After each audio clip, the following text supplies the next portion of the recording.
A white passenger slammed a lavatory door into a black CEO's face. She had no idea who she'd just disrespected at 30,000 feet. She thought slamming a door would silence a man's dignity. She didn't realize the strength she mocked had already endured worse pain. Subscribe if you believe cruelty always meets its reflection. The tray struck his armrest with an audible clack, jarring his focus. A half-filled plastic cup teetered, then spilled, its contents streaking down the edge of Draven Callan's tablet and into the crease of his tailored slacks. He didn't flinch, only looked up slowly. The attendant, a tall, lean man named Bryce, barely glanced down. "Apologies, sir," he said, his voice clipped, already moving on to the next row. Draven blinked once, exhaled quietly, and dabbed the wet streak with a folded napkin. The paper absorbed some of the pale amber liquid, but a faint sticky shine remained on his screen. Still, he said nothing. He returned to the glowing report in front of him. A government contract renewal brief for Solstice Dynamics, the technology firm he had spent 15 years building from scratch. Yet his concentration wavered. Something behind his left temple throbbed, not from the spilled drink, but from something far more familiar. The undercurrent. It had started the moment he boarded Flight 417 out of Liston City. He hadn't even crossed the jet bridge when he noticed the man. A passenger already seated in the first-class cabin, mid-50s, salt gray hair, light tan suit, and a smirk that didn't quite reach the eyes. Their gazes met for less than a second. That was all it took. The glance was neutral on the surface, but carried a weight Draven had learned to read long ago. Not anger, not fear. Contempt wrapped in civility. Draven said nothing. He'd seen that look before, at conferences, in negotiation rooms, even at award ceremonies where his name was met with raised brows and withheld applause. He let it pass over him like wind. That, too, was routine. He had made his way to seat 2A, placed his leather briefcase beneath the seat, adjusted the cuffs of his gray suit jacket, and sat with deliberate precision. Across the aisle, the man, Victor Halden, according to the flight manifest he'd glimpsed earlier, continued to peer occasionally over his magazine. The cabin around them hummed with soft conversation and the clinking of silverware. The interior lights flickered briefly as the engines powered up. Draven opened his tablet, stylus in hand, but the air around him felt slightly denser than usual, like static before a storm. He barely noticed the first signs. The flight attendant's smile that lingered longer at Victor's seat. The way Victor was offered an extra drink before takeoff, the warmth in Bryce's voice when speaking to him. In contrast, Draven was addressed with formal courtesy that somehow felt cold. Not hostile, just minimal. He tapped through his report, highlighting key sections for review, but his awareness remained split. One part on the glowing screen, the other on the shifting currents of behavior around him. A second drink cart passed. Victor was asked, "Still on the Glenmore Reserve, Mr. Halden?" Bryce's voice was friendly, familiar. When Bryce reached Draven, the tone changed. "Drink?" No inflection, no name.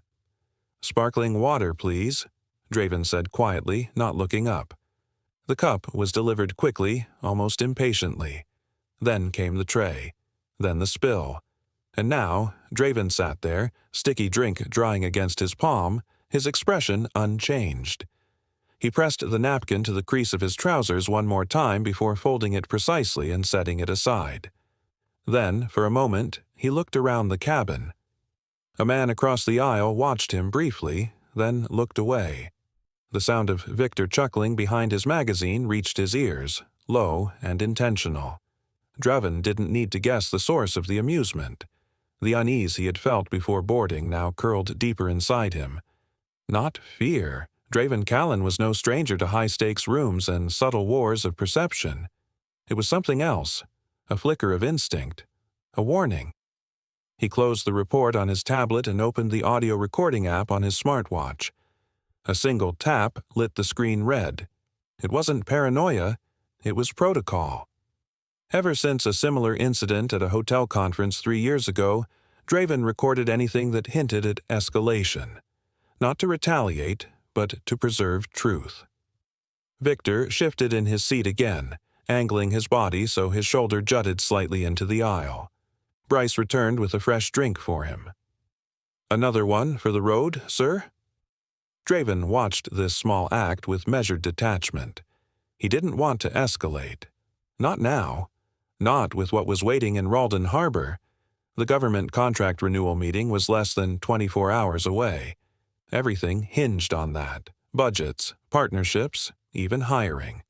Solstice Dynamics had a clean reputation and a forward-thinking agenda. He couldn't afford to lose focus. But focus wasn't the issue anymore. The issue was how the cabin's atmosphere had started to bend, not with noise, but with silence. The silence of held stares, of tightened smiles, of an aisle seat that dared him to question whether his presence was accepted or merely tolerated. He inhaled slowly, then leaned back against the headrest. The seat was leather-bound, expensive, but no amount of luxury erased the feeling that something was shifting beneath the surface. Suddenly, Victor leaned forward, elbow grazing the aisle, and muttered just loudly enough to be heard, "Back in my day, people knew where they belonged." Draven's eyes narrowed. He didn't turn. He didn't speak. The words didn't surprise him. They rarely did. What mattered wasn't the insult itself. It was the casual timing, the delivery, the confidence. He glanced down at his tablet again but saw only his own reflection in the dark screen. Bloodless, unreadable. Across the cabin, Bryce shared a short laugh with Victor. The lights dimmed slightly as the plane passed through a patch of high-altitude haze. The hum of the engine softened. Outside, clouds churned like distant waves. Draven sat motionless. But inside, something stirred. Something not born of offense, but of memory. He remembered his father's voice, calm and resonant. "Some storms don't come with thunder. They come with silence before the strike." He didn't know it yet, but the strike was coming. It would come not with warning, not with noise, but with the snap of a metal door and a smirk that thought it could go unanswered. He adjusted his glasses once more, tapped the recording icon again to confirm it was running, and whispered silently to himself. He didn't know that calm would soon be his most dangerous weapon. The metal door struck Draven Callan's face with a sharp, brutal crack. It wasn't a stumble. It wasn't an accident. The lavatory door had been yanked back with precision and force, slamming directly into the bridge of his nose. Pain burst behind his eyes. The world tilted. Blood surged instantly, hot and vivid, trailing down his upper lip. The sharp edge had cut skin and struck bone. For a second, he staggered. His hand went up instinctively, trying to contain the flow. Around him, the narrow cabin gasped. Victor Halden stood just a few inches away, his posture loose but calculated. His lips parted into a parody of surprise. "Didn't see you there," he said, voice dripping with mockery as he stepped back slightly, palms up like a schoolboy caught red-handed, though the smug tilt in his brow betrayed any innocence. Draven didn't answer. Not at first. He stared at Victor, still holding his nose, feeling the warm trickle through his fingers. His body remained still, but inside, something shifted. The restraint that had guided every public moment of his career gave the faintest groan, like a dam creaking under pressure. His mind cataloged the details automatically. Distance, angle, timing. Victor had been watching, waiting, and he had struck at the precise moment Draven's hand reached forward. Draven straightened slowly, drawing in a breath through clenched teeth. The pain was sharp but secondary now. His eyes locked onto Victor's. Calm, unreadable, steady. Around them, the tension snapped like a cable wire. A young male attendant, barely older than 22, rushed down the aisle. "Sir. Sir, are you okay?" His name tag read, Colin. He pulled a white cloth napkin from his service apron and offered it quickly. "Here, you're bleeding." "I noticed," Draven said softly, voice controlled. Behind Colin came Bryce, the lead flight attendant, face already taut with PR instinct. "Gentlemen, is everything all right here?" he asked, glancing first at Draven's bloodied face and then at Victor, whose smirk was already fading into theatrical confusion. Victor stepped in, gesturing vaguely. "He startled me. I didn't realize he was right behind me." Door must have slipped. Colin's eyes flicked to Victor, then back to Draven. He didn't look convinced. Neither did most of the passengers nearby. But Bryce nodded too quickly. "Right. Of course. Sometimes turbulence throws people off. Sir, if you'll follow me, we'll get you cleaned up quietly." Draven didn't move. He looked past Bryce, past the effort to restore order, past Victor's rehearsed concern. His instincts weren't guessing. They were confirming. This wasn't about a door. It was about everything that door represented. Arrogance disguised as accident. Malice wrapped in manners. Colin leaned in closer. His voice lowered. "I saw him do it on purpose," he whispered, just loud enough for Draven to hear. "He waited until you reached." Draven didn't respond immediately, but his nod was subtle, precise, not of gratitude, but acknowledgement. Evidence, he thought. Witness. Noted. He turned and walked calmly back to his seat, ignoring the tissues Bryce now extended in delay rather than service.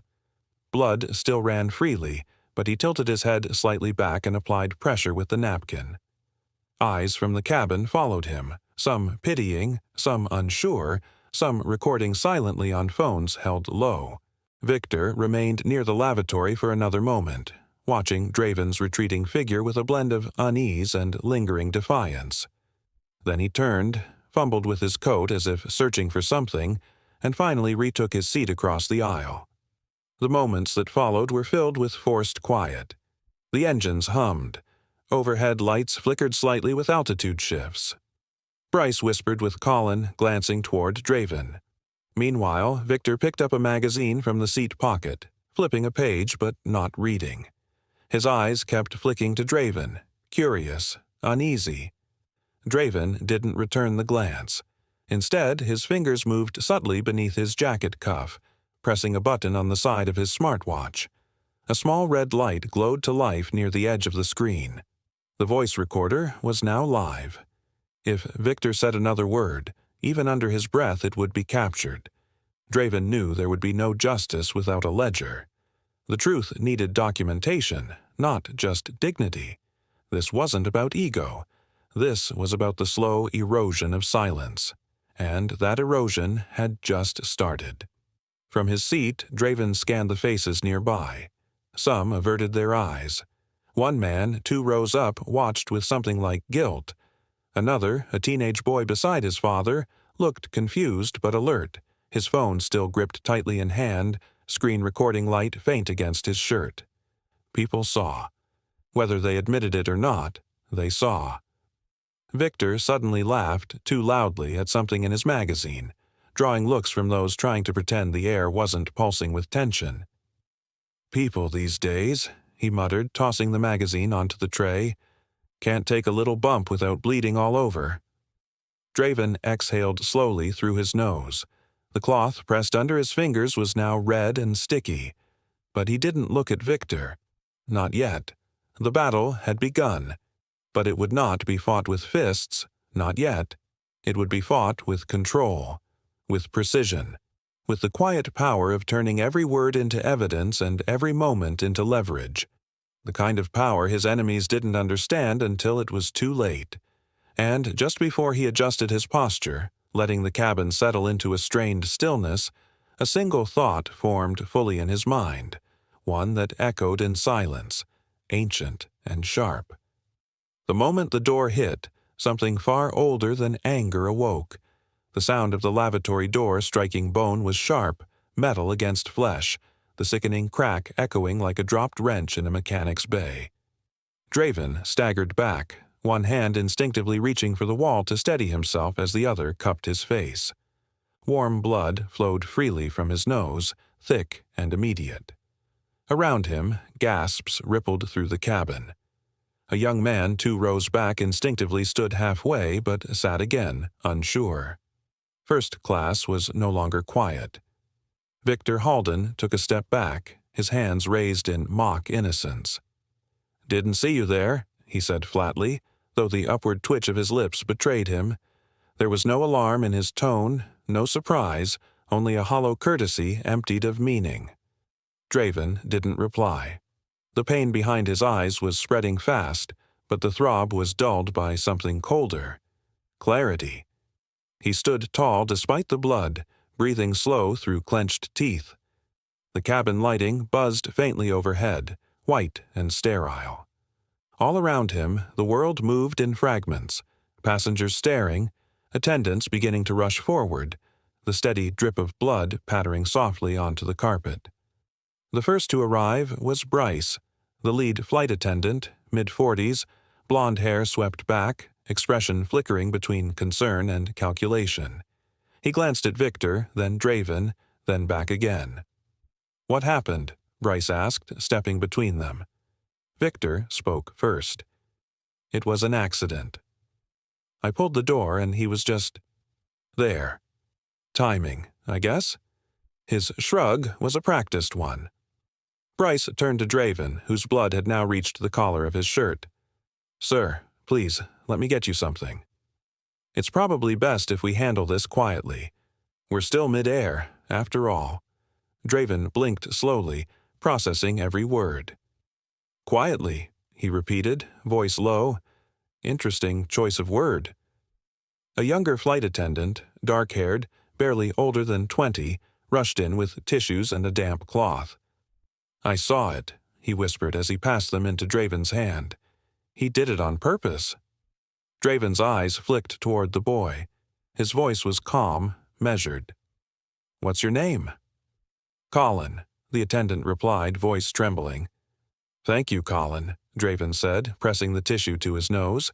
He nodded, not just in gratitude but in understanding. That sentence would stay with him. It was a fracture line, a shift in the story's weight. Bryce leaned in again. "We'll get you cleaned up.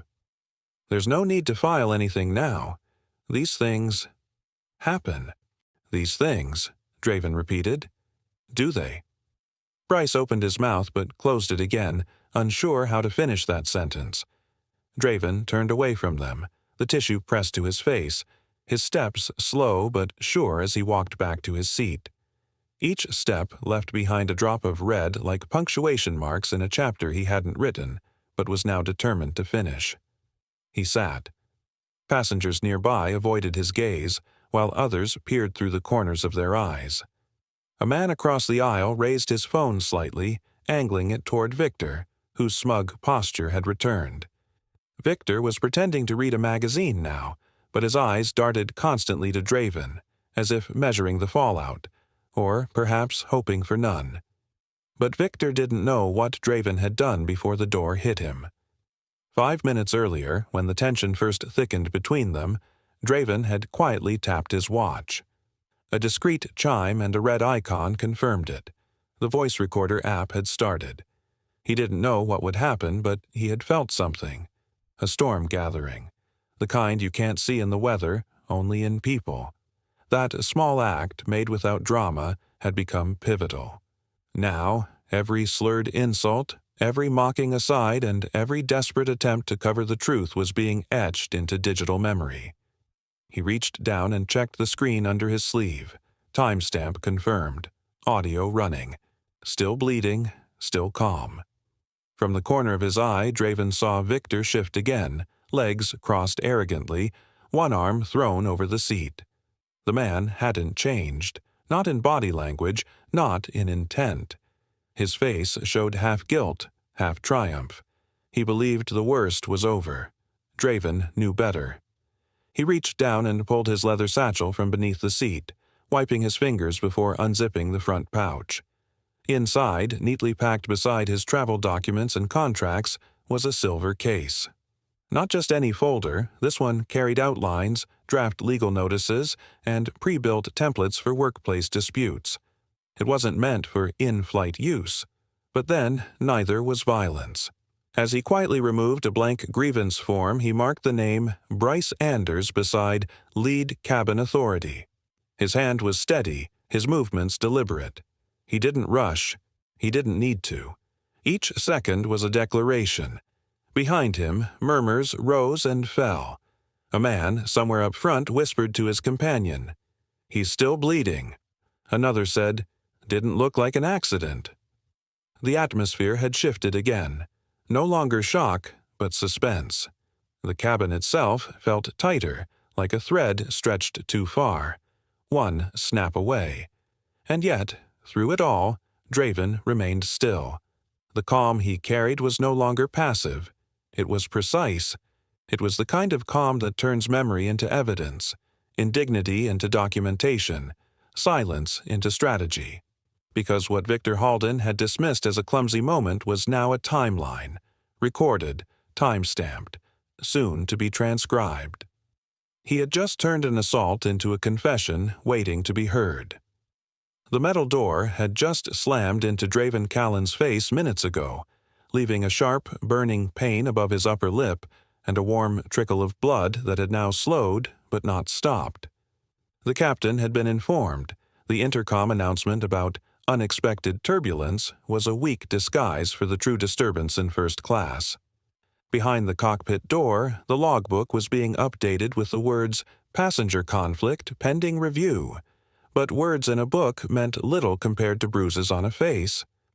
Draven sat still, tissue pressed to the base of his nose, soaking in the crimson reminder of Victor Halden's malice. Around him, the flight tried to resume its artificial calm. The attendants resumed drink service, moving with stiff smiles and two careful hands. The clink of ceramic cups and forced laughter filled the cabin. Overhead, the muted whir of the engines carried them forward, as if distance could wash away damage. But not all noise could cover the stench of contempt. Victor leaned toward another passenger, a man in his 40s with a Walford insurance badge clipped to his briefcase. He whispered something and chuckled. Draven couldn't hear the full sentence, but he caught the words people, overreact, and victim. The other man didn't laugh. He only nodded vaguely, eyes darting away, unsure whether to agree or recoil. Draven didn't flinch. He kept his gaze on the seat ahead. His mind, however, had moved elsewhere, past the injury, past the smirk, past the cold indifference of flight crew who wanted peace more than truth. His thoughts drifted to something older, something firm. His father's voice. Some battles are won in silence, others in strategy. Slowly, deliberately, Draven reached down to the floor where his leather carry-on lay. He unzipped the side flap and withdrew a sleek silver folder. It reflected the dim cabin light in a way that made Bryce, the lead attendant, glance over from the galley and take a cautious step forward. Inside the folder were executive summaries, contract drafts, and beneath them, a folded sheet, a legal template. It was something his corporate attorney, Marshall Keene, had insisted he carry during sensitive travel, especially when dealing with volatile clients or boardroom disputes. Meant for boardrooms or sudden legal friction at conferences, not for commercial airline cabins. And yet, structure was structure. The wording could adapt. Draven flattened the sheet onto his tray table. The paper crinkled softly beneath his fingertips. He uncapped a slim pen and began writing. Not with haste, but with precision. Date, time, cabin crew names, witness descriptions, sequence of events, blood loss estimate, recording timestamp from his smartwatch. His hand moved with calm certainty, even as the tissue stuffed near his nostril soaked deeper red. He wrote as if the air around him wasn't pressurized, as if time itself had slowed to allow truth its shape. Bryce appeared again. His steps were cautious, hesitant. He leaned slightly toward Draven, voice lowered. "Sir, if I may," he began, but paused when he saw what was being written. The document was crisp, formal, the tone unmistakably legal. Bryce swallowed hard. "Let's not make this into something more than Bryce tried again, his voice colored with the airline's fear more than concern. But he trailed off when Draven finally looked up. There was no raised voice, no trembling fury, just a stillness in Draven's gaze that made Bryce flinch. His eyes held the weight of a man who had carried silence too long and now held something sharper. Clarity. "If the law must fly with me," Draven said softly, each word steady and measured, "it will land with me too." Bryce blinked.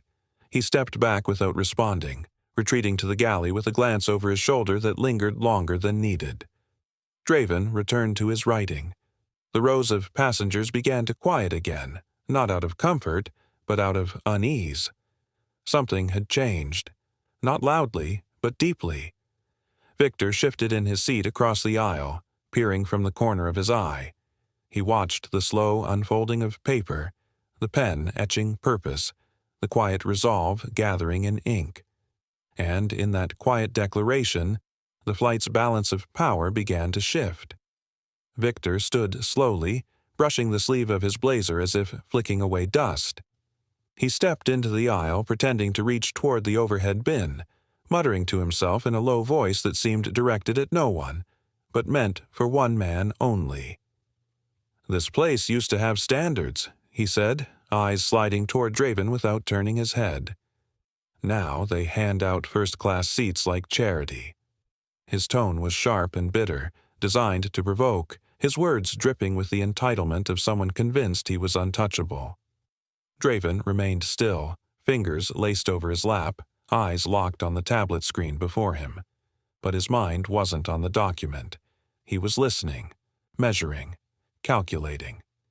Victor's footsteps padded faintly against the carpet as he pretended to adjust his bag. Another comment followed, barely louder than a breath. "You people always play the victim." The words struck harder than the lavatory door had. Not because they were new, Draven had endured similar sentiments countless times, but because they were timed. Sharp, meant to wound without drawing blood. But blood had already been spilled. Draven rose, not suddenly, not aggressively, slowly, controlled, like a tide lifting from the ocean floor, steady and inevitable.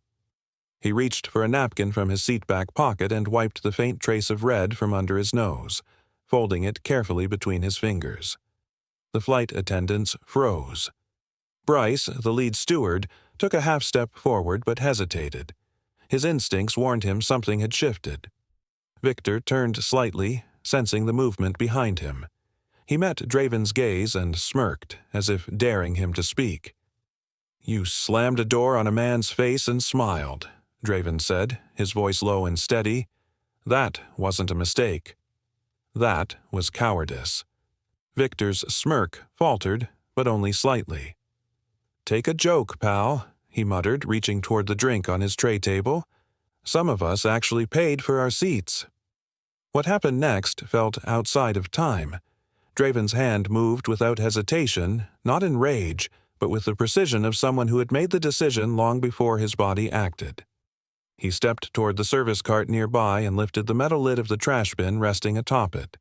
Its edge caught the dim, overhead light. The cabin seemed to hold its breath. And then, impact.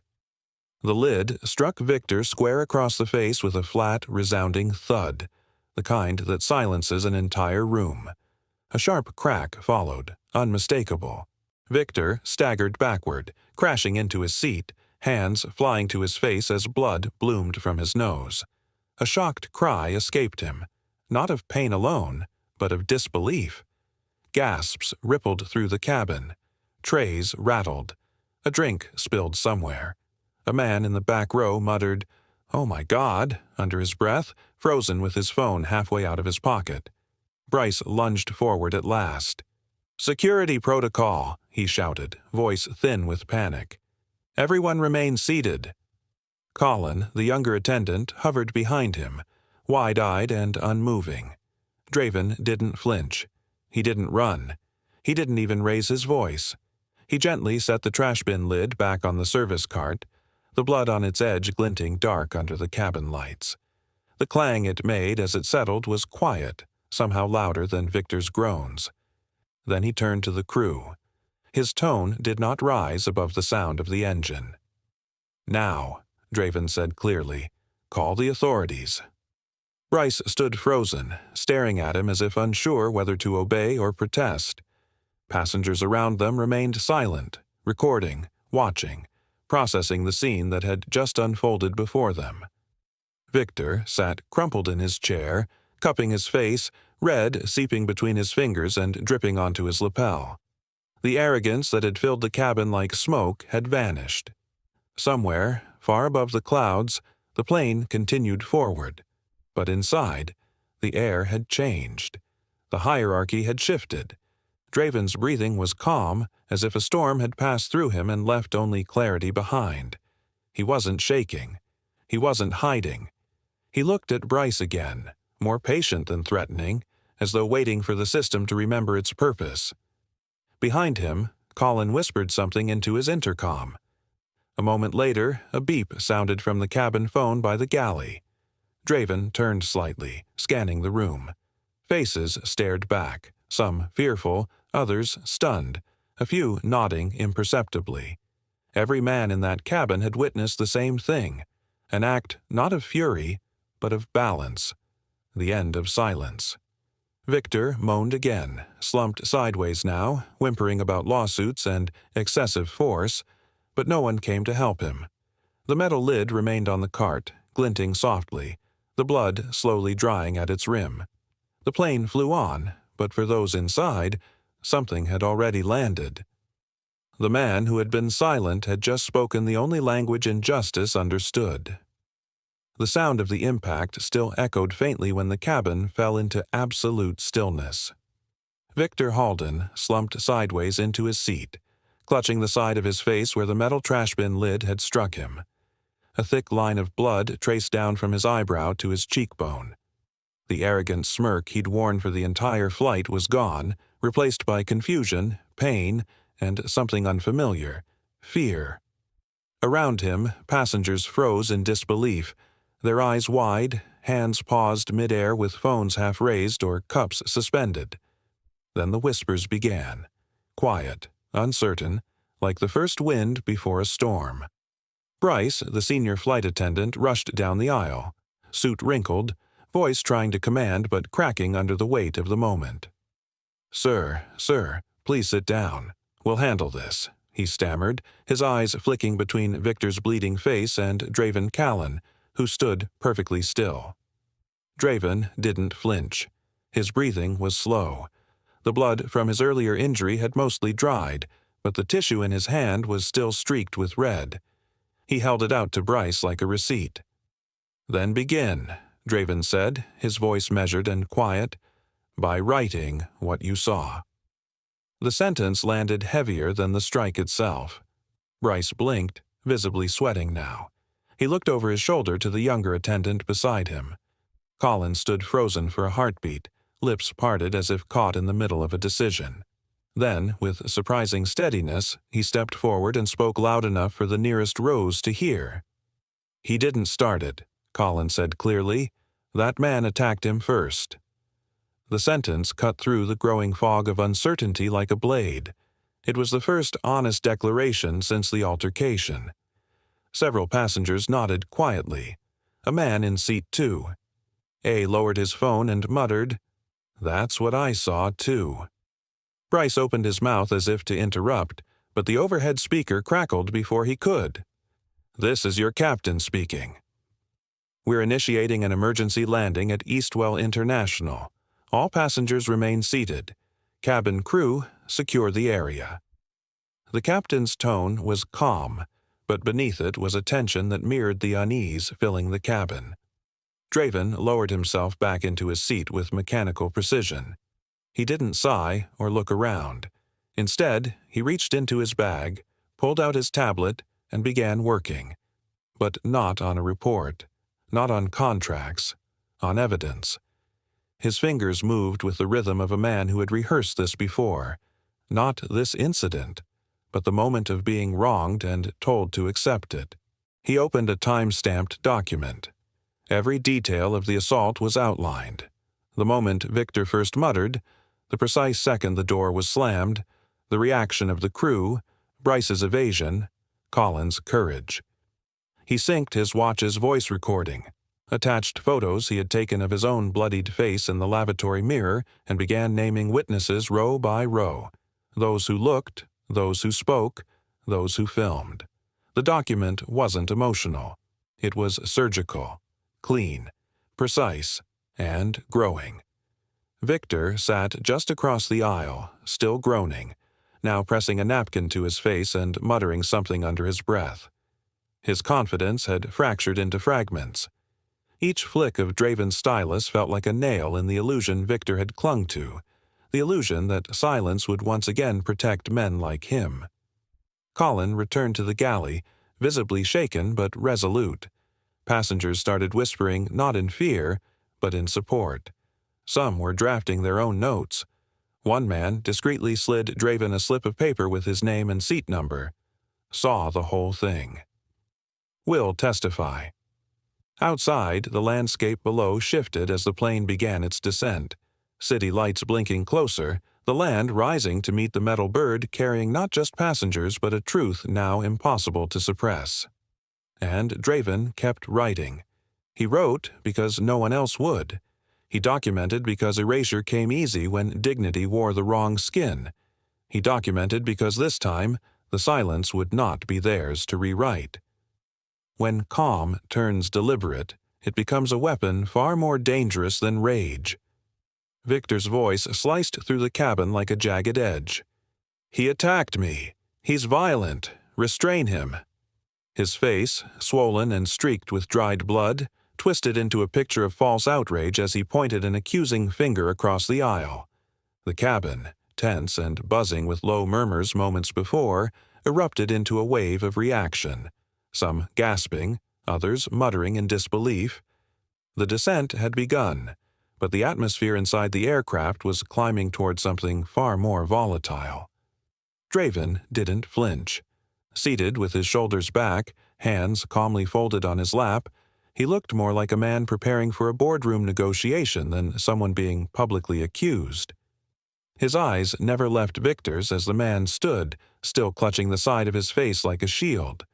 That hand, shaking slightly, betrayed the desperation his words tried to cover.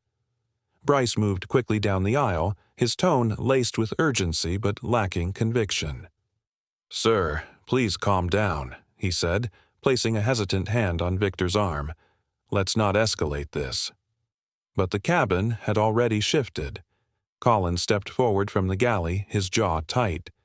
"He hit you after you broke his nose," he said, his voice louder than it had been all flight. Passengers turned toward him, drawn by the break in silence and the certainty in his tone. Victor rounded on him. "You're just a kid." "You didn't see." "I saw enough," Colin interrupted, his posture suddenly firm, shoulders squared as if years older than he was. And so did everyone else. The weight of those words hung in the air. Passengers looked to one another, some nodding slowly, others quietly pulling their phones higher, their recording screens glowing like truth in the dim cabin light. One elderly man near the aisle leaned into the tension, his voice rough but steady. "We all saw it," he said. "You slammed that door, son." Victor froze. For a moment, all his bluster melted into confusion. He scanned the cabin, searching for allies, someone, anyone, to side with him. But the faces staring back were no longer indifferent. They were witnesses now, awakened by his cruelty and Draven's dignity. Bryce, still clinging to some illusion of control, turned toward Draven. His expression was tight, eyes darting nervously between the passengers and the cockpit. "Mr. Callan," he began, voice low, "perhaps we can settle this off the record once we land." Discreetly. No need to involve. Draven slowly lifted his gaze, the calm in his eyes now sharpened into something harder, something resolute. "The record," he said, interrupting, "is already running." He raised his wrist. The small, glowing red light on his watch blinked steadily, a silent pulse that seemed to grow louder with every blink. It was a warning, a beacon, and a promise all at once. Bryce's face lost its color. He took a step back as though the truth had weight. Around him, even the hum of the plane's engines felt muted. The cabin had become a courtroom, every passenger a juror, every second a testimony.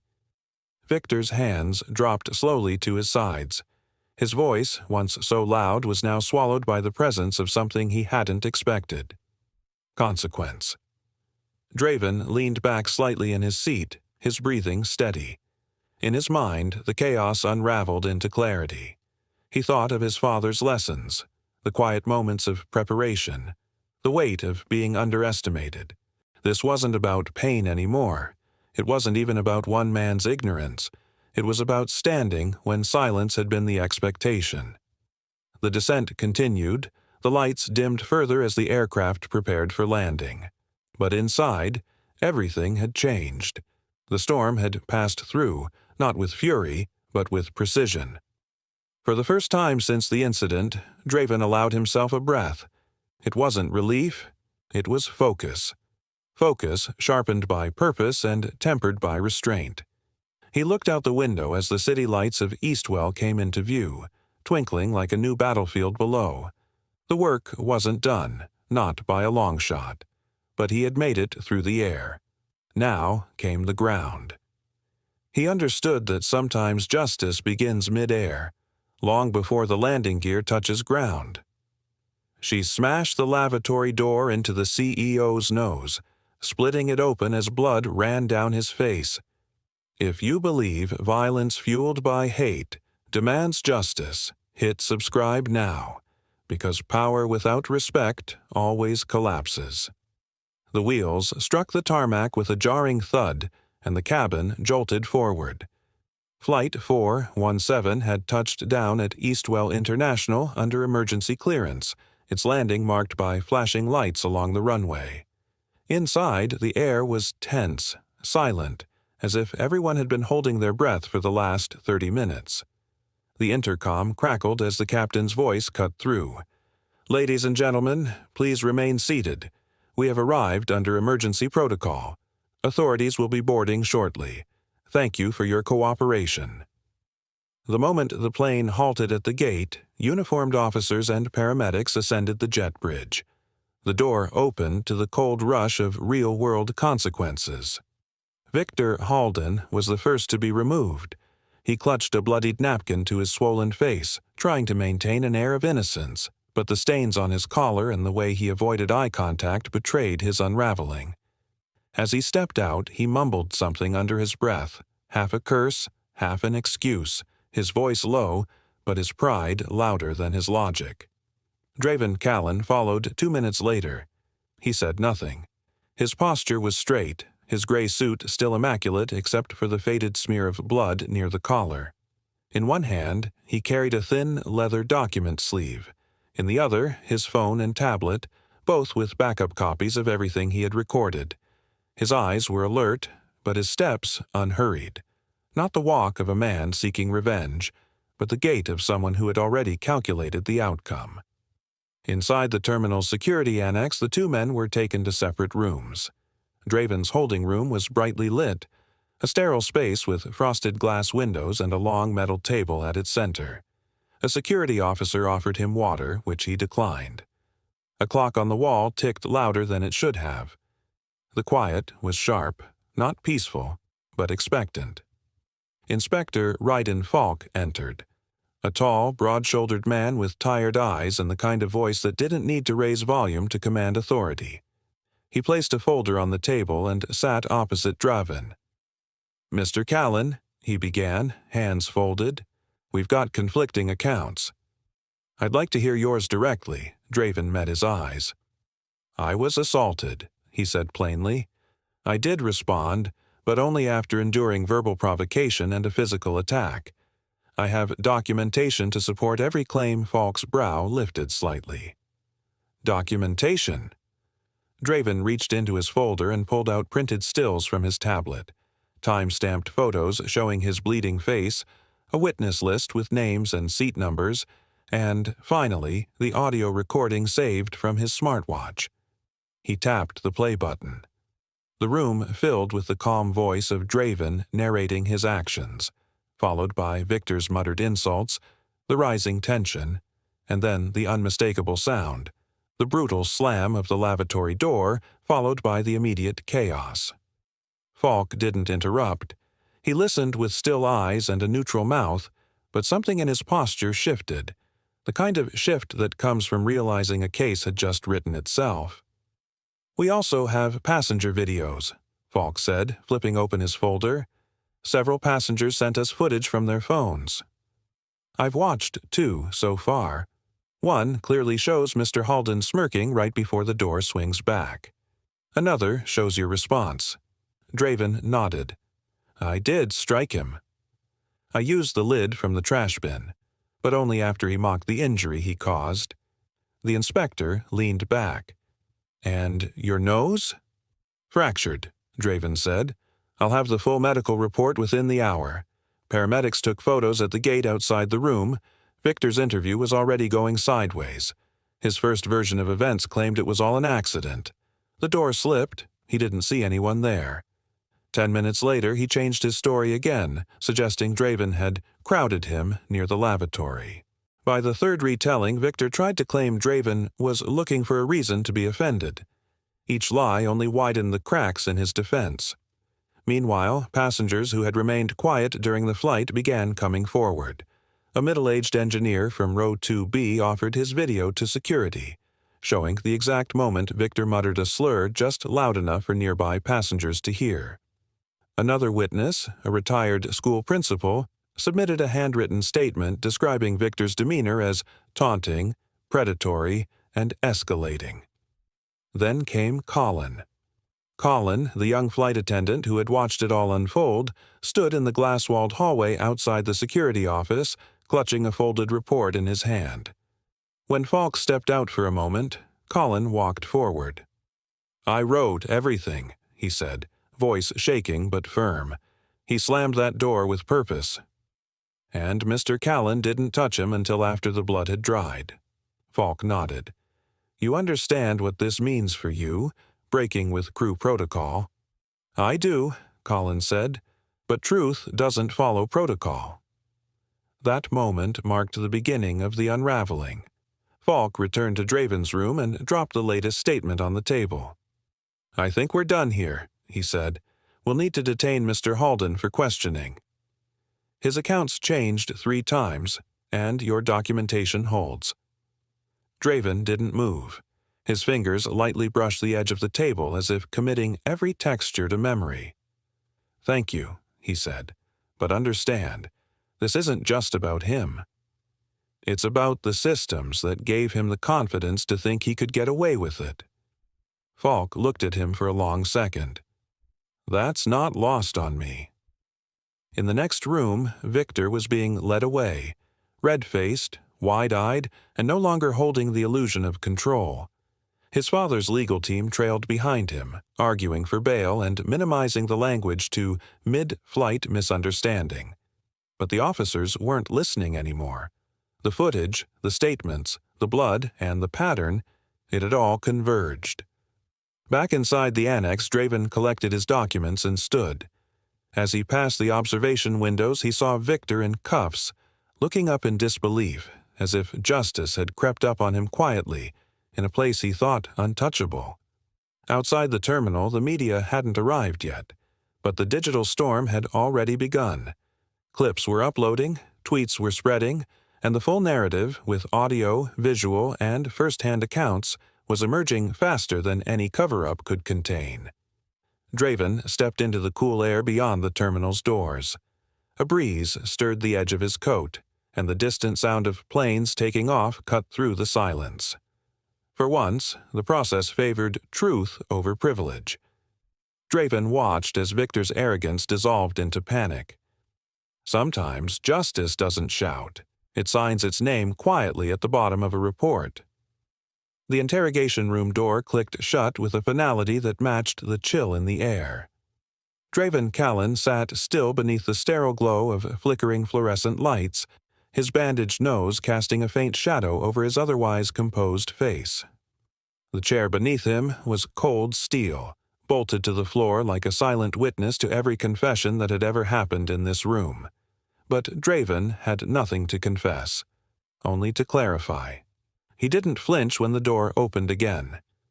Inspector Ryden Falk entered, tall, broad-shouldered, with silver at his temples and a careful gait that betrayed a man used to both confrontation and restraint. He carried a folder tucked under one arm, thick, bulging slightly, the kind that meant something serious had been compiled in a short time. Falk didn't sit immediately. He placed the folder on the table, opened it, and looked down at the contents for a long moment. Then he raised his eyes to meet Draven's. "Mr. Callan," he began, his voice level but edged with formality, "we've reviewed the footage submitted from passenger devices, as well as the audio recording from your smartwatch." He paused just slightly, enough to let the weight settle. "It's clear that you were assaulted first." Draven exhaled slowly through his nose, or tried to. A flare of pain crawled up from the bridge to his temples. He nodded once, not in relief, but in acknowledgement. This was only the beginning. "But," Falk continued, his hand turning a page, "the force of your response, the bin lid to the face, raises concerns." Draven's gaze didn't waver. His voice was steady, low. "Then note this," he said. "Every act has weight, measured by intent. His was humiliation. Mine was survival." Falk's brow furrowed, not in challenge but in thought. He closed the folder, tapping it once with his fingertips as though considering how those words would read in a report. Then he nodded slowly, almost imperceptibly. "Understood." A silence fell between them. Not awkward, not combative, simply two men in a room full of evidence, surrounded by truths no longer in dispute. In the adjacent room, things weren't so calm. Victor Halden sat hunched over a conference-style table, his nose swollen and bloodied, flanked by two lawyers, both from his father's high-powered legal firm. One scribbled notes frantically, the other whispered strategies. Victor kept shifting in his seat, his fingers tapping the table, legs bouncing as he glanced up at the surveillance camera in the corner, then away. His confidence had cracked. He kept replaying the moment in his head, the metal edge, the crowd's silence, the camera phones. "You need to say it was mutual aggression," the older attorney urged. "Say he provoked you." Victor's jaw tensed. "But I didn't mean to hit him with the door," he muttered, sweat gleaming just above his brow. "I just wanted to." "To what?" the younger lawyer interrupted. "To send a message?" Victor didn't answer. The silence said enough. Meanwhile, back in Draven's room, Falk laid out photographs across the table, stills from the videos. One showed the moment the lavatory door connected with Draven's face, the blood stark, the shock raw. Another showed Victor smirking just seconds before the impact. A third caught Draven mid-action, the bin lid in motion. Brutal, yes, but precise. Not wild, not vengeful. "Witness accounts match," Falk said. "Passengers confirm he provoked you multiple times prior to the incident." Draven nodded again. "I documented everything," he replied, lifting his wrist to show the red dot still glowing faintly on his watch. "I didn't strike until I had no other line left to hold." Falk leaned back slightly. "It won't be ignored. The truth is all here. But I'll be candid with you, Mr. Callan. The Halden family is influential. They're pushing for a counterclaim. Mutual escalation, they're calling it." "I expected that," Draven replied. His eyes didn't flicker. "But there's one thing they didn't plan for." Falk raised an eyebrow. "The public."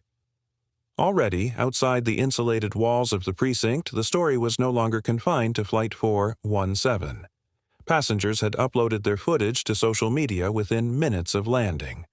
One clip had already reached 300,000 views in less than an hour.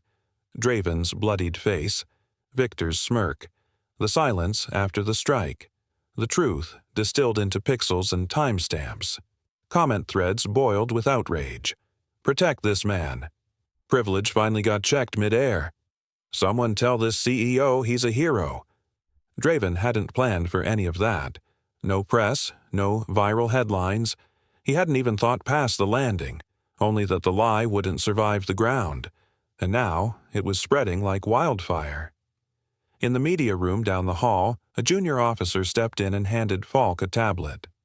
"Sir," he said, trying to keep his tone professional, "this is already out there." Falk took one glance and sighed. It's gone international. Victor's team hadn't anticipated that. In the other room, their phone calls grew more frantic. His father's voice shouted through a speakerphone, "Damage control now. Leak the mutual blame angle before this gets worse." But it was already too late. The narrative had slipped from their hands. Draven rose as Falk signaled the end of the session. The inspector collected the photos, the statements, the audio recordings, all the pieces that no longer needed opinion to be valid. They had become fact. As Draven straightened his jacket and prepared to leave the room, Falk offered a final glance of respect, not admiration, but recognition. "Your restraint," Falk said, "will speak louder than their noise." Draven didn't smile. He simply nodded once more and stepped into the hallway. In the distance, someone was watching a replay of the moment the lavatory door struck his face. They paused it, zoomed in, played it again. The truth didn't need a defense attorney now. It had already gone public. He had not planned for fame, but truth, once recorded, doesn't need permission to speak. By the following morning, the world had seen it. The moment Victor Halden slammed the lavatory door into Draven Callan's face played on every major network, social feed, and news blog across the country. No headline was needed once the footage began. The sharp sound of metal striking bone, the sight of Draven's head jerking backward, blood pouring freely, followed by his composed, steady figure retrieving the metal trash bin lid and delivering a single, precise strike in return. There was no screaming, no chaos in his actions, just resolve, control, a man who had endured long enough. Inside the small press office of Eastwell Station's detention wing, Draven sat beside a cracked window as early light spilled in, the sky outside a muted gray. His nose was still swollen, bandaged with precision. In his lap rested the same silver folder he had used to record every moment the day before. His eyes stayed on the skyline, not searching, just reflecting. Footsteps echoed down the corridor, firm and confident. Marshal Keene, his attorney, entered with a folded newspaper under one arm and a phone already buzzing in the other. "You've made the front page," Marshal said without preamble, placing the paper on the desk in front of Draven. "Twice." Draven didn't move. "Did they get the audio synced with the footage?" Marshal tapped the screen of his phone, turning it toward him. "Not only synced, enhanced. They filtered the background noise. You can hear Victor say, 'Let's see how fast he bleeds.' Clear as day." For the first time that morning, Draven blinked. Marshal continued, placing his phone down and finally sitting. "This wasn't just an attack, Draven. It's becoming a case study. You were calm, composed. You didn't escalate until it was necessary, and even then, you stopped." Draven picked up the newspaper. The headline screamed across the top, "CEO assaulted mid-flight, calm strikes back." But it was the subheading that caught his attention. "Passenger bias or system failure?" He placed the paper back down, slower this time. "I didn't plan for justice," Draven said, his voice low. "I just stopped letting it pass by." Marshall leaned back in his chair, his fingers steepled beneath his chin. "Well, now justice is looking back. And it's looking everywhere. You've got calls from 3 advocacy groups, 2 senators, and someone from the Department of Transportation asking for a statement." Outside, reporters were beginning to gather again. Their silhouettes passed across the glass of the entry hall like shadows circling a spotlight. But Draven wasn't interested in the noise. He opened his silver folder again. Inside, a new stack of papers, printed screenshots of leaked emails. "Where'd these come from?" Marshall asked, leaning in. "A friend," Draven said, sliding the first page over. "Anonymous tip through my firm's secure line." The email's subject line read, R.E. Halden Incident, Priority Client Handling. The content was short but damning. "If there are complaints, minimize them. Halden is protected. No paperwork unless unavoidable. Let PR sweep it." Marshall read it twice, then looked up. "This isn't just damage control. This is coordinated." Draven nodded. "Which means it's bigger than Victor." Marshall frowned. "The airline's legal team is going to bury this. If you go after the system, they'll come at you with everything." "I'm not going after anyone," Draven said quietly, slipping the page back into the folder. "I'm just not stepping aside." Just then, Colin, the young flight attendant, entered the press area, escorted by a station officer. He looked nervous but determined. Draven stood and offered a hand. "I wanted to say," Colin said quickly, shaking his hand, "I meant every word yesterday. If I'm needed again for the hearing, I'll be there." Draven met his eyes. "You already were." As Colin left, Marshall turned back. "Your company released a statement this morning. They're backing you. The board called you an example of integrity in chaos. Solstice Dynamics stock is rising." Draven allowed himself a quiet exhale. Maybe calm does have value after all. Marshall stood. "It has power, Draven." Especially when people expect silence, they began walking toward the exit. More reporters had gathered. A guard stepped forward to clear a path, but Draven raised a hand.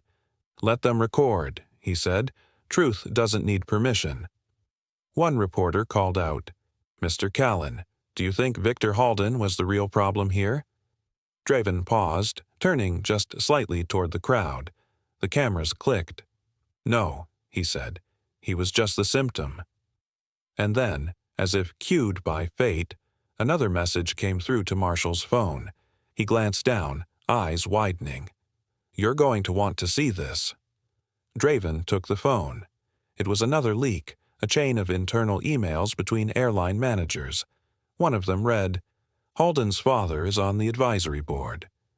Just make sure his name doesn't land in a report." The air seemed to shift. Marshall looked at him. "You realize what this means?"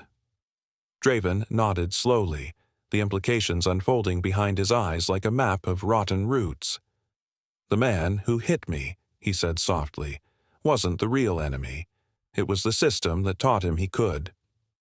The courtroom fell silent the moment the playback began. The footage was grainy, taken from a passenger's phone, but the image was unmistakable. A man, tall, composed, with a dark gray suit and glasses, approached the aircraft lavatory. Just as his hand reached the door handle, the cabin lights flickered slightly, and the door exploded outward, slamming straight into his face. The crack of impact echoed through the small courtroom, followed by the stunned gasp of passengers. Blood, shock, stillness. And then the tight frame caught the smirk, brief but deliberate, on the other man's face. Victor Halden. The judge hit pause. The room was too quiet. Judge Alden Croy, silver-haired and upright behind the elevated bench, adjusted his spectacles with one hand. His eyes didn't move to the lawyers. They remained locked on the frozen frame, Victor standing with one hand braced against the lavatory wall, and Draven just behind the door, his face contorted in pain, blood visible under his nose. In the defendant's chair, Victor sat tense. His once sharp features were still bruised, his pride stitched together with rehearsed indignation. One of his attorneys whispered something into his ear, but Victor didn't blink. His jaw flexed instead. Across the aisle, Draven Callan remained motionless, posture upright, his bandaged nose now healed but marked. Marshall Keene, his attorney, leaned in slightly but didn't speak. He knew Draven didn't need help performing dignity. "Inspector Falk," the judge said at last, turning his attention to the witness stand, "you may continue." Inspector Ryden Falk, a solid man in a regulation Navy suit with a badge clipped to his breast pocket, cleared his throat. Our investigation confirmed that Mr. Halden initiated physical contact. Several witnesses confirmed this, and audio from Mr. Callan's wearable device recorded both the derogatory comments and the moments leading up to the assault. He opened a folder. The impact caused a nasal fracture. Mr. Callan's medical report is attached. The judge gave a curt nod. And the motive? Falk hesitated, not from doubt, but to ensure the weight of the answer landed correctly. Provocation. Sustained verbal harassment, followed by a deliberate act of violence disguised as an accident. Victor's defense rose. Objection, Your Honor. The term deliberate is speculative. Sustained, the judge said evenly, but his gaze didn't leave Victor. Marshal Keene stood next. Your Honor, we'd like to call Colin Rice to the stand.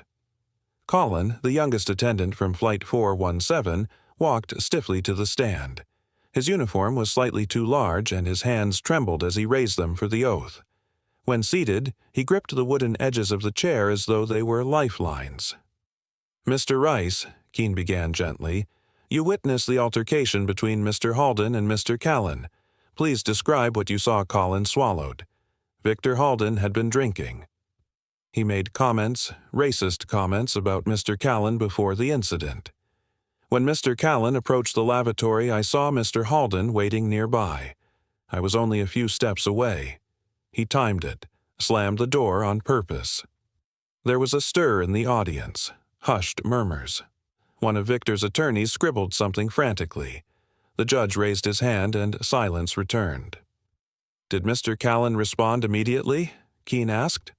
No, Colin said firmly. He just stood there, holding his face. He only reacted later, after Mr. Halden made another comment about playing the victim. That's when Mr. Callan struck him with the bin lid. Thank you, Keene said.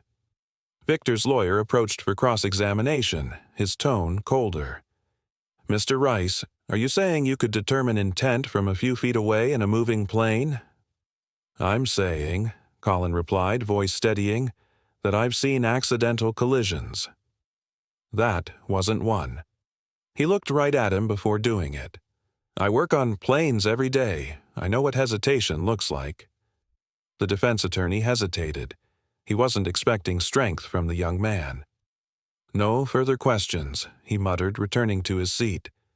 Judge Croy looked down at the paperwork before him. He reviewed the security reports, the statements, the digital timestamps. The courtroom waited. Cameras clicked silently behind frosted glass. Reporters scribbled into notepads. In one corner, a man live-streamed on a muted tablet, mouth agape. And then the final blow. Marshal Keene tapped a small tablet on the desk and cast the last video to the central screen. This wasn't footage of the assault. This was after. Victor, seated, face slightly bloodied, whispering to a neighboring passenger, unaware he was being filmed. He'll spin this like all of them do, Victor muttered. Corporate sob story. Nobody's going to care who started it. Just gotta act clean. The room froze. Victor paled. His lawyers flinched as if struck. Mr. Halden, the judge said slowly, would you like to amend your testimony? Victor stood, lips parted, but no words came. The judge nodded. Understood. He looked toward Draven. Mr. Callan, do you wish to speak before I render my ruling? Draven rose. His voice, when it came, was low, even, without anger, without plea. I don't speak today for revenge. I speak because silence has allowed things like this to happen too many times. Not everything has to be loud to be true. Sometimes a record is louder than a shout. He sat. There was no applause, but the silence was a kind of respect. The judge leaned forward, pen in hand, eyes locked on the man who had bled without breaking. Justice isn't revenge, Draven thought. It's a mirror showing who we truly are. The verdict struck like the drop of a gavel heard around the country. Victor Halden is hereby found guilty of aggravated assault, the judge declared, his voice calm but decisive. Mr. Callan is cleared of all charges, and this court commends him for his composure, documentation, and measured self-defense. A murmur rippled through the courtroom. Reporters scribbled furiously, flashes from camera shutters lit the corners, and a hush of satisfaction passed through the seated passengers who had shown up in support of Draven Callan. But Draven himself didn't move. He sat motionless at the defense table, hands folded neatly over his lap, his expression unreadable. Inside, something shifted. Not relief, not victory, but the solid click of a door opening in his mind. This wasn't the end. It couldn't be. Marshal Keene leaned toward him, voice low. "That's one for the history books." Draven offered a faint nod. His eyes, however, remained locked on the empty space where Victor had stood just moments earlier, now escorted out through a side door by federal officers. The last glimpse he'd caught of Victor's face, pale, stunned, humiliated, offered no satisfaction. Draven wasn't here to gloat. He was here to mark a line. Outside the courthouse, the air buzzed with questions, microphones, and live news feeds. "Mr. Callan, how do you feel? What message does this verdict send? Do you believe this will change how airlines treat these incidents?" Draven paused on the steps, fixing his tie with methodical care. His voice was even, calm. "I'm not here to celebrate. I'm here to advocate. This isn't just about one man hitting another. It's about how easily truth gets delayed when silence is rewarded." He let that settle for a moment, then walked past the cameras. Behind closed doors, far from flashing lights, Draven met with the FAA review board just days later. The room was filled with industry figures, safety auditors, legal experts. Most wore practiced expressions, faces carved from policy and protocol. But as Draven laid out his case, including the audio logs, legal transcripts, and the now public footage, their stances began to shift. "Mr. Callan," said Director Harlan Vey, a sharp-suited man in his early 60s, "your conduct under duress is commendable. But what exactly are you proposing?" Draven looked around the table before answering. "That we stop teaching flight crews to de-escalate paperwork and start teaching them to de-escalate people. Real people." In real time, he placed a new document before them, a blueprint. At the top, bold letters read, "The Callan Standard." "This isn't a brand. It's a model," Draven continued. "A 3-phase training system for conflict recognition, de-escalation without bias, and transparent documentation in high-stress environments. You don't need to reimagine the skies, just how we act at 30,000 feet. Vey raised an eyebrow, flipping through the pages. "This isn't small. You're talking about operational reform. I'm talking about human safety," Draven replied. "And if we wait for the next headline, it'll already be too late." The board didn't respond immediately, but the silence wasn't rejection. It was consideration. Later that week, Draven stood in his office at Solstice Dynamics, watching the stock ticker glide across the translucent wall panel. The numbers were climbing. Investors, it seemed, liked quiet strength. Marshall entered without knocking. "You've seen the numbers?" he asked. "I have." "You know what they're calling you now?" Draven turned. "Enlighten me." "The CEO who fought without fury." Marshall chuckled softly. "You've made restraint marketable." Draven didn't smile. He moved to the window, staring at the skyline beyond. "It was never about fury," he said. "It was about refusal." Marshall tilted his head. "Refusal? To let silence be the final word."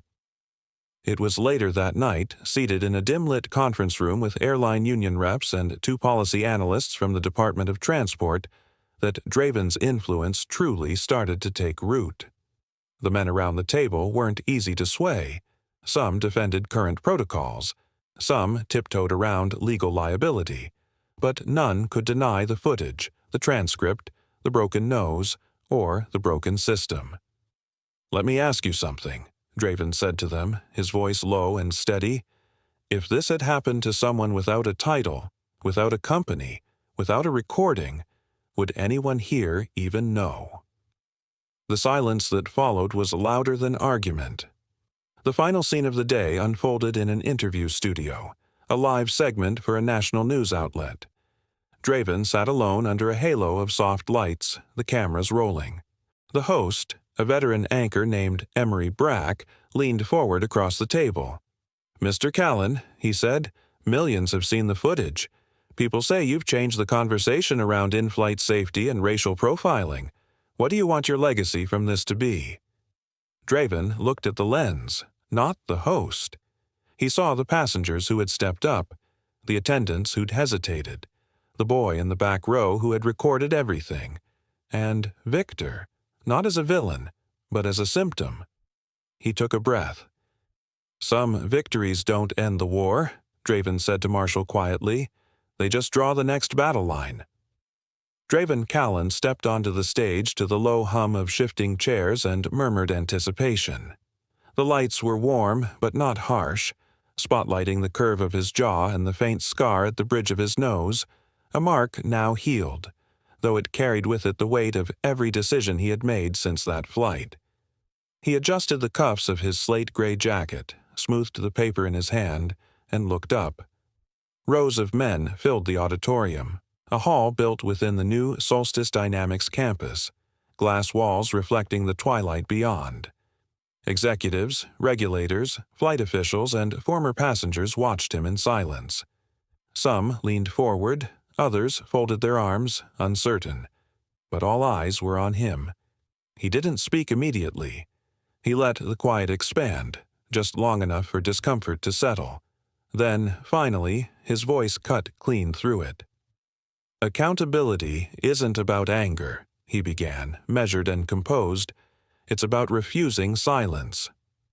There was no applause yet, just the echo of his words floating over a room thick with expectation. Draven let them land. His eyes scanned the audience, and in the second row, he saw him, Colin. The young flight attendant who had once risked his job to speak the truth now sat confidently in a dark navy suit, his hands clasped on his lap, a small pin on his collar that read, "The Callan Standard." A quiet nod passed between them, not of victory, but of shared purpose. Draven continued. "It would have been easy to walk away from what happened, to write it off as one man's actions. But easy doesn't build change. Easy doesn't train flight crews to recognize when bias wears a uniform. Easy doesn't fix silence, it preserves it." Someone shifted in their seat. Others leaned in. "The moment I chose not to retaliate in rage," he said, voice steady, "but to respond with evidence, with restraint, with intention, that's when things truly began to move. And not just for me. For every passenger who's ever been told to lower their voice, to not make it a thing. For every crew member who feared speaking out against power. This movement wasn't built by force. It was built by refusal. Refusal to accept that being calm means being powerless." As the words echoed through the auditorium, something shifted in the room, an unspoken respect, heavier than applause, the kind that comes when truth doesn't need volume to be heard. From the far left aisle, Inspector Ryden Falk made his way down the side, his posture upright, the silver of his badge catching a sliver of stage light. He waited until Draven finished before stepping forward, offering a simple envelope. "New management at the airline," Falk said quietly, handing it over. "They wanted me to deliver this in person." Draven accepted it without breaking eye contact. He nodded once, then unfolded the envelope slowly. Inside was a short letter, handwritten. No press gloss, no polished branding, just sincerity. "Thank you for turning a moment of violence into a movement of reform." The paper trembled slightly between his fingers, though his hands never did. He folded it again, returning it to the envelope as a quiet exhale escaped him. Beside the stage, Marshal Keene watched from the shadows, arms crossed, expression unreadable but proud. The letter was not an apology. It was a confirmation that someone, somewhere in a corner office, had finally recognized the weight of consequence. After the closing remarks, Draven stepped off the stage and walked slowly through the now rising audience. Many clapped. Some reached out to shake his hand. Others merely nodded. Colin met him near the rear doors, eyes alight with something beyond admiration, conviction. "We've got 3 more airlines signing on to training next month," Colin said, handing him a data slate. "One of them asked if you'd address their executive board directly." Draven raised an eyebrow. "Did they also ask for a discount?" Colin chuckled. "Twice." They stood for a moment near the glass exit, the city lights beginning to spark across the horizon. Draven stared out at the skyline. Somewhere above, planes were cutting through the air, their lights blinking like signals in a dark sky. The irony wasn't lost on him. He had spent years flying to build deals, to speak at summits, to win contracts. But it was one flight he never wanted that had made the greatest impact. Colin's voice was quieter now. "Do you think this changes things?" "Really?" Draven didn't answer right away. He reached into his coat pocket and retrieved the folded letter again, staring down at it. Then, slipping it back in, he said, "Change doesn't happen all at once. It starts with a fracture, a pressure line in the wall." They stepped outside into the evening. The wind tugged gently at the edges of Draven's coat. Streetlights flickered on one by one. Somewhere above, another plane passed, a soft roar threading through the clouds. Draven tilted his head back slightly, gaze fixed on the sky, lips parting just enough for the words he'd carried alone until now. "Calm is not weakness. It's the discipline of those who choose justice over vengeance." She drew blood with a door and met her own reflection in the steel lid moments later. If you believe every act of cruelty returns to its source, subscribe now, because justice always swings back. Disclaimer: the story you just watched is fictional. It explores racism, arrogance, and the instant consequences of prejudice. Its purpose is to raise awareness, inspire empathy, and encourage reflection on dignity, accountability, and equality in every encounter.